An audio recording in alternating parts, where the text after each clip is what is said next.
Miren, la escuela de la elección pública, Public Choice School, se desarrolla de la mano básicamente de dos economistas, Gordon Tullock y sobre todo James Buchanan. Este economista, su planteamiento es el siguiente, dice, bueno, vosotros economistas del equilibrio, ¿qué pasa? ¿Que creéis que encontráis fallos en el mercado? Bueno, vamos a aceptar los efectos dialécticos. ¿Vosotros pensáis que esos fallos del mercado prima facie, es decir, de entrada y automáticamente justifican la intervención del Estado? Es aquí donde yo lo pongo en duda. Porque vamos a estudiar cómo funciona el Estado democrático. Vamos a estudiar en términos analíticos cómo funciona de manera interrelacionada el marco político en el que actúan los gobernantes, es decir, los políticos democráticamente elegidos, los votantes que los votan y los burócratas o funcionarios que se encargan de llevar a la práctica las correspondientes leyes. Y entonces se dedican estos teóricos de la Escuela de Elección Pública a estudiar en términos analíticos cómo funcionan estos grupos y estos procesos y llega a la conclusión de que, al margen de lo que suceda con la economía privada, el sector público democrático está aquejado de unos fallos que son mucho más graves que los que eventualmente pudiera existir en el sector privado. Y ya hemos visto que no hay tal cosa de fallos en el sector privado si es que utilizamos la conceptualización dinámica de la escuela austriaca para analizarlo. Son básicamente 5 razones las que vamos a estudiar, por las cuales la democracia, la gestión pública democrática, es mucho más ineficiente que la gestión privada que se lleva a cabo a través del proceso de mercado impulsado por la función empresarial. Y la primera razón por la que esto es así, por la que la gestión pública democrática es altamente ineficiente, es lo que se ha dado en llamar por los teóricos de la Public Choice School el principio de la racionalidad de la ignorancia. Significa esto que los votantes enseguida detectan, se dan cuenta, bien sea de forma explícita o implícita, que de hecho su voto es irrelevante.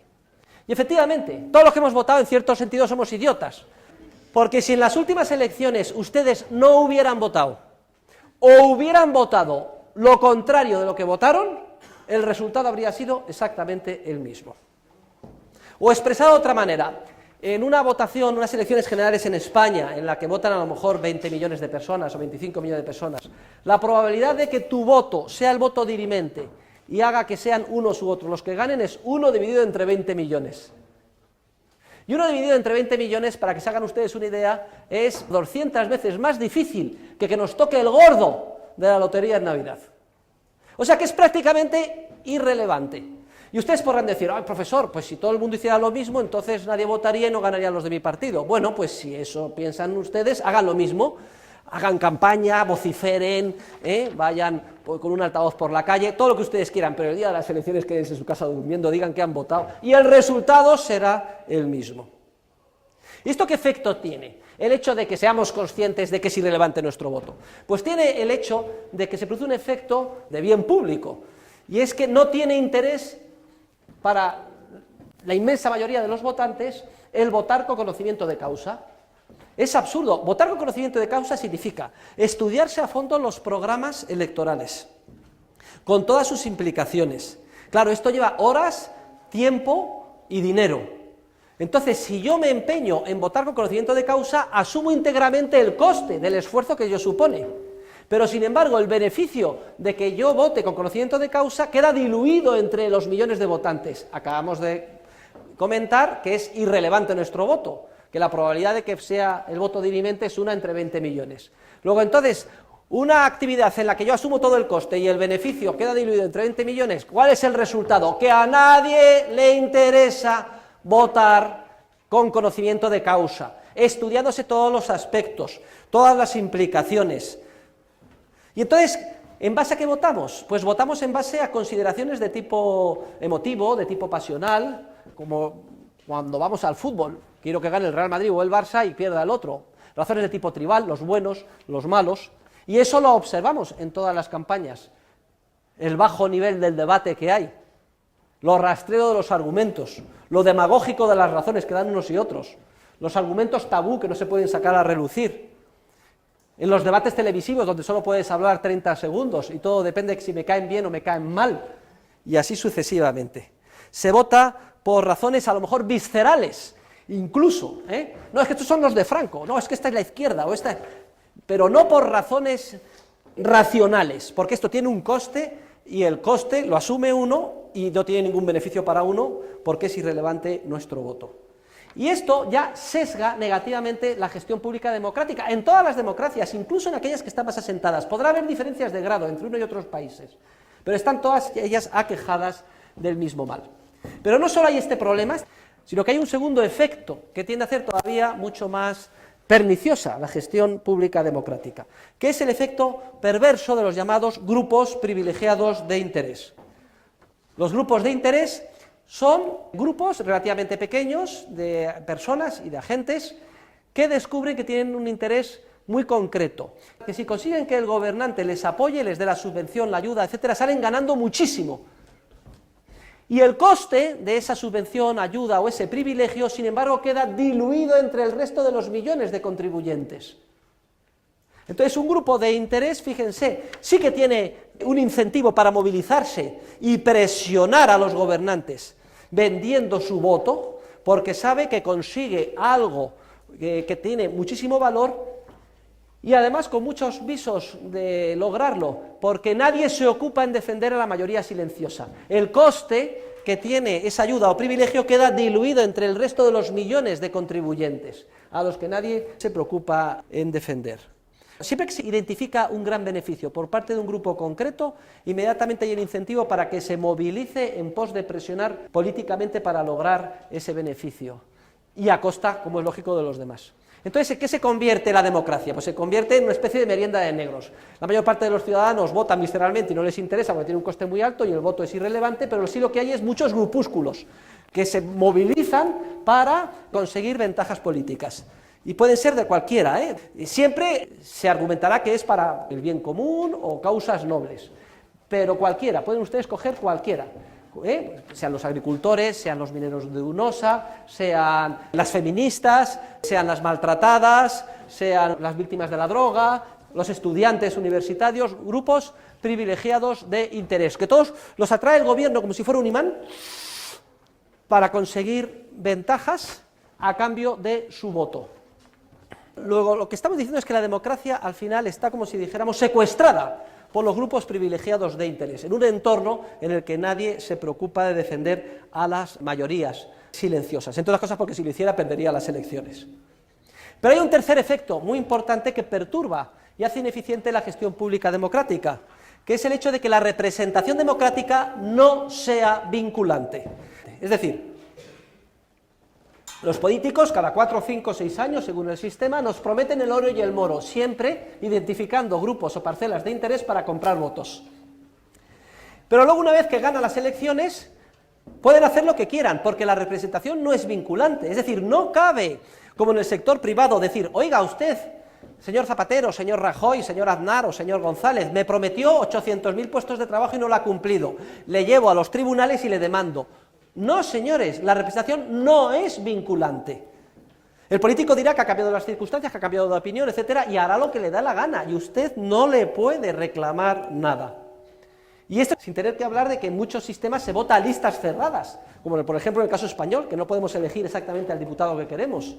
Pero eso es un problema de tipo secundario que agrava más el principal que estamos comentando. Pues fíjense ustedes qué ciudadano va a votar con conocimiento de causa, va a ponerle horas para estudiar los programas, si no solo es consciente de que su voto es irrelevante, si además sabe que aunque fuera relevante, luego el político puede hacer lo que le dé la gana, porque la representación no le vincula para nada, el mandato político no le vincula, salvo políticamente, dice, bueno, yo hago lo que quiera, ha cambiado las circunstancias, lo único, si no está usted conforme, dentro de 4 años no me vote, que ya me ocuparé yo dentro de 4 años en volverle a manipular a usted, inventarme otro grupo de interés y volverle a tentar con una subvención o con una ayuda. Pero hay otra cuarta razón que han estudiado los teóricos de la public choice que explica el fracaso de la gestión pública democrática y que podemos resumir con el siguiente título: la miopía gubernamental. Queridos alumnos, los políticos tienen un horizonte temporal muy próximo. Lo único que les importa son las próximas elecciones y toda su acción política está sesgada por las próximas elecciones. El incentivo para ellos es ganar las próximas elecciones, que serán como mucho dentro de 4 años. Luego, el horizonte temporal muy limitado. En el sector privado, en cambio, concretamente, los empresarios de manera continuada toman decisiones que incluso van a superar más allá su horizonte temporal de vida. de inversiones a largo plazo, etcétera, cuando se plantan árboles que a lo mejor van a tardar 20, 30, 40 años, o inversiones, yo no lo veré, pero lo verán mis hijos y mis nietos. Todas estas decisiones a largo plazo no existen. El político estadista que decida en función de criterios a largo plazo, en función de lo que él piensa que es mejor para su país, es un político que está condenado a perder las elecciones. Porque lo que tiene que hacer el político es maximizar sus votos ya, mañana. Y esto lo habrán ustedes experimentado y lo experimentarán continuamente. Siempre que nos aproximamos a las elecciones, ya esto condiciona el debate, lo que escuchamos en la televisión, lo que dicen los políticos. Yo que he trabajado de cerca en alguno de los partidos, es clarísimo, los asesores dicen, cuidado que estamos en elecciones, no se puede decir esto. Pero lo dicen así abiertamente. Y efectivamente no se puede decir, porque aunque estés convencido de que hay que decirlo, si lo dices, pierdes las elecciones. Miopía gubernamental. A los políticos solo les interesa, como es lógico, y no porque sean mala gente, pero solo les interesa porque es el incentivo del marco institucional en el que se mueven, democrático, las próximas elecciones.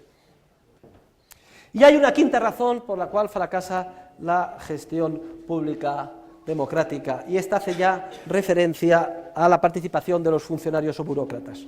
Y es que los funcionarios o burócratas, que son los encargados de, vía seguimiento de los reglamentos, de hacer que se cumplan los mandatos de los gobernantes, carecen de incentivos para actuar de una manera eficiente.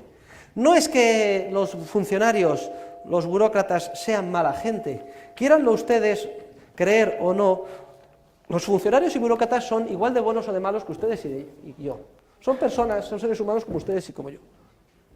Lo que pasa es que ustedes y yo, en un entorno de una empresa privada, jugándonos nuestro dinero, teniendo que responder a una cuenta de pérdidas y ganancias, actuamos de una manera. Y si nos meten en un entorno funcionarial, en una administración pública, actuamos de otra. En una administración pública no hay cuentas de pérdidas y ganancias. Ningún funcionario se juega su dinero. Todos disparan con pólvora del rey, es decir, con dinero ajeno. ¿Ustedes han escuchado alguna vez a algún funcionario, y creo que es un ejemplo que he puesto en clase, por lo menos en el curso anterior, que haya convocado una rueda de prensa y ante la expectativa de todos los periodistas, radio y televisión, haya dicho lo siguiente: comunicamos a los ciudadanos, a través de todos los medios, que una vez efectuado un análisis detallado y científico de nuestro departamento, me da lo mismo, lucha contra la droga, mujeres, lo que ustedes quieran, hemos llegado a la conclusión de que el coste en el que incurrimos para los ciudadanos es superior al beneficio que aportamos, y por tanto he pedido a mi ministro que disuelva el departamento y nos eche a todos.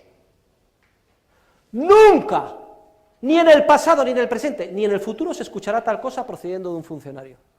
De un funcionario, y no importa lo absurdo que sea su departamento, solo se escucha lo siguiente. ¿Qué es lo que quiere un funcionario? ¿Qué es lo que mueve a un ser humano que está en un entorno funcionarial? Pues lo que quiere es mejorar en su escala laboral, tener más funcionarios a sus órdenes, más prestigio, más presupuesto, y eso es lo que siempre pedirá el funcionario. Y no importa cuál sea el departamento en cuestión, obras públicas, educación, maltrato a la mujer, drogadicción, siempre el esquema es el mismo. Mi departamento es esencial, y aquí tienen ustedes ejemplos que lo demuestran, y además de una manera importante. Y hay un problema gravísimo: no tengo recursos suficientes. Necesito que se me dé más dotación presupuestaria, necesito más funcionarios a mis órdenes, más policías, etcétera, y entonces se solucionará todo. Ese es el esquema normal, pero no porque, repito, sean malas personas, sino porque en un entorno en el que no responden ante una cuenta de pérdidas y ganancias ni se juegan su dinero, el marco institucional les lleva a pedir eso. No importa cuál sea la tontería a la que estén a cargo de. Esta es la razón esencial de la megalomanía o crecimiento sin límite del Estado. Una vez que se crea una comisión, un departamento, etcétera, ya es imposible acabar con él. El otro día me hizo mucha gracia porque me comentaban que en Italia se había creado un ministerio, fíjense ustedes, para desregular lo que hacían los otros ministerios. ¿Es así o no es así, Carbone? Un ministerio de desburocratización. ¿Ustedes creen que eso va a disminuir el número de funcionarios? Al contrario, duplicar comisiones, funcionarios, etcétera. Más gente para tratar de poner orden en el caos y, por tanto, al final, inevitablemente, más caos. Como consecuencia, por tanto, de que a los votantes no nos interesa enterarnos ni votar con conocimiento de causa, de que somos víctimas de los grupos privilegiados de interés, de que a los políticos solo les interesa el corto plazo y no el largo plazo, de que los funcionarios no están restringidos por una cuenta de pérdidas y ganancias y lo único que piden es más recursos, más reglamentos, etcétera, no les extrañará a ustedes que el sistema democrático sea un sistema altamente ineficiente e imperfecto, que produce caos y desorden en las sociedades, que además crea los incentivos perversos para que los ciudadanos dejen de actuar de manera armoniosa. Y en cuanto se quiera tocar el privilegio de alguien, todo el mundo a la calle. Si no lo tienen ustedes el ejemplo últimamente en Grecia, todo el mundo en la calle. ¿Pero qué es esto? Si a nosotros se nos había prometido que nos podíamos jubilar todos a los 60 años. Oiga usted, que en Alemania Federal, que son 20 veces más ricos, se jubilan a los 67. No, yo tengo derecho a los 60. Y todos a la calle protestando. Porque una vez que se concede un privilegio es prácticamente imposible, acuérdense del efecto droga que tiene el intervencionismo del Estado y el socialismo, acabar con él.